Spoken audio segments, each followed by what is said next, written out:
इस संपूर्ण विश्व में सर्वशक्तिमान ईश्वर ही है और उनकी इच्छा के बिना एक पत्ता भी नहीं हिल सकता है।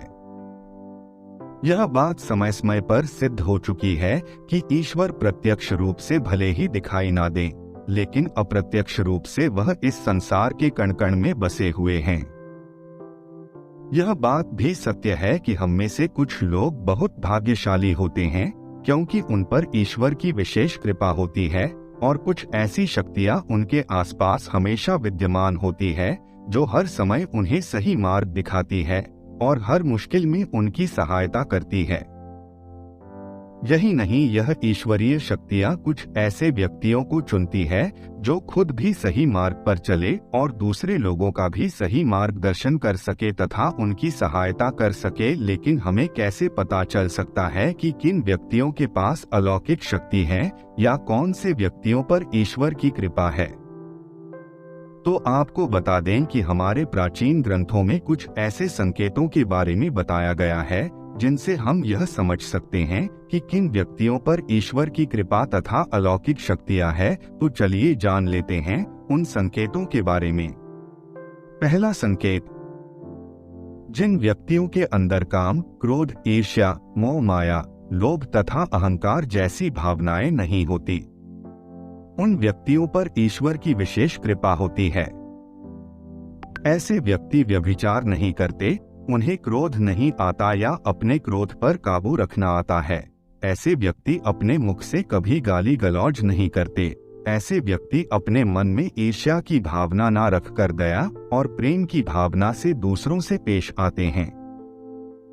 ऐसे व्यक्ति संतोष वृत्ति के होते हैं, यानी कि उसे किसी भी वस्तु का अत्यधिक लालच नहीं होता है। उसे जितना प्राप्त होता है उसमें वह स्वयं को संतुष्ट मानते हैं। दूसरा संकेत, यदि किसी व्यक्ति को सपने में कई बार मंदिर या उसके आसपास का परिसर दिखाई देता है तो शास्त्रों में ऐसे व्यक्ति को भाग्यशाली माना गया है। जिन व्यक्तियों को अपने सपने में ईश्वर का बार बार साक्षात्कार होता है, उन्हीं व्यक्तियों के साथ ईश्वरीय शक्तियां जुड़ी होती है।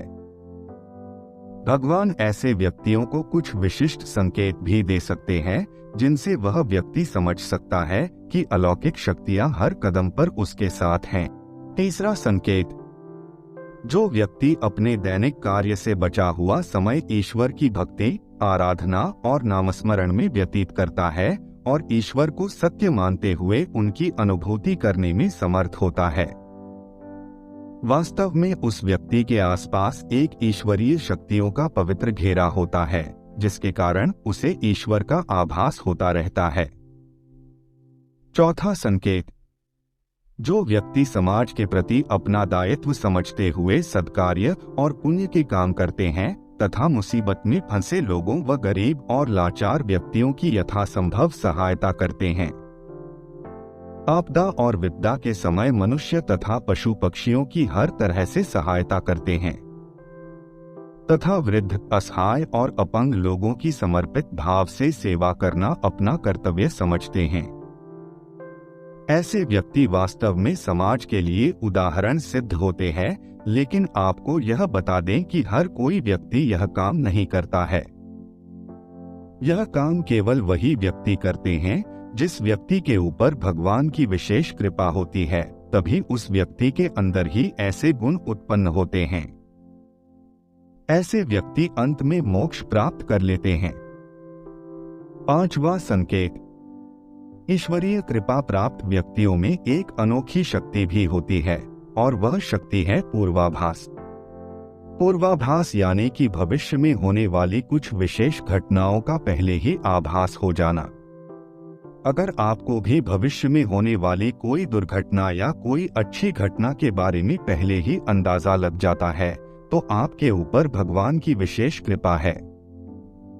छठवां संकेत, कुछ लोगों को हमेशा अपने आसपास एक विशिष्ट प्रकार की सुगंध का अनुभव होता है। हमेशा सुगंधित फूल, अगरबत्ती, धूप या कपूर जैसे पवित्र सुगंध का झोंका सा हवा में तैरता हुआ महसूस होता है तो यह उसके आसपास ईश्वर की उपस्थिति का संकेत तथा देवी देवताओं का आशीर्वाद होता है।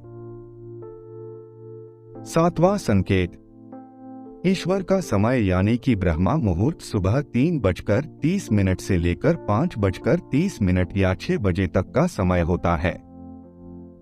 हमारे शास्त्र में इस समय को बहुत ही महत्वपूर्ण माना जाता है। ब्रह्मा मुहूर्त को देवताओं का समय माना गया है क्योंकि इस समय के वातावरण में एक सकारात्मक ऊर्जा का संचार होता है।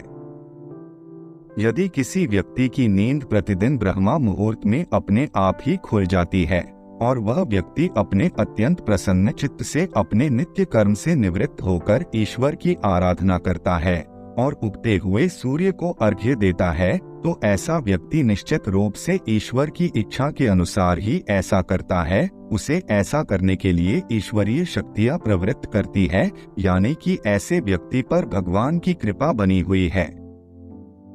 आठवां संकेत, कई बार हम किसी मंदिर या धार्मिक स्थल पर भजन कीर्तन या कथा सुनने जाते हैं। कितने भी सुंदर भजन हो या कितनी भी अच्छी कथा हो, बीच बीच में हमारा ध्यान भटक जाता है और हम कभी अपने घर के विषय में, कभी अपनी किसी समस्या पर या फिर अपने आसपास बैठे लोगों का विचार करने लगते हैं।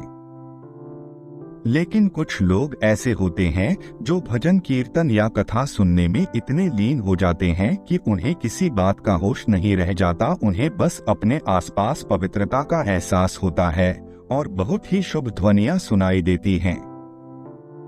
तो ऐसे व्यक्ति का साथ निश्चित ही अलौकिक शक्तियां दे रही हैं।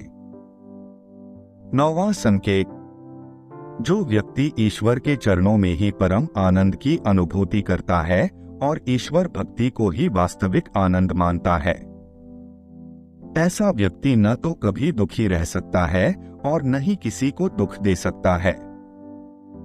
ऐसे व्यक्ति का मन और मस्तिष्क हमेशा शांत रहता है, जिससे वह कभी भी सत्य व सदाचार के मार्ग से विचलित नहीं होता।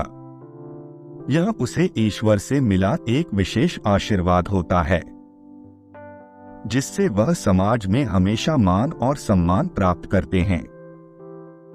दोस्तों, यदि आपको यह जानकारी पसंद आई हो तो प्लीज वीडियो को लाइक करें, शेयर करें और चैनल को सब्सक्राइब करना न भूलें। धन्यवाद।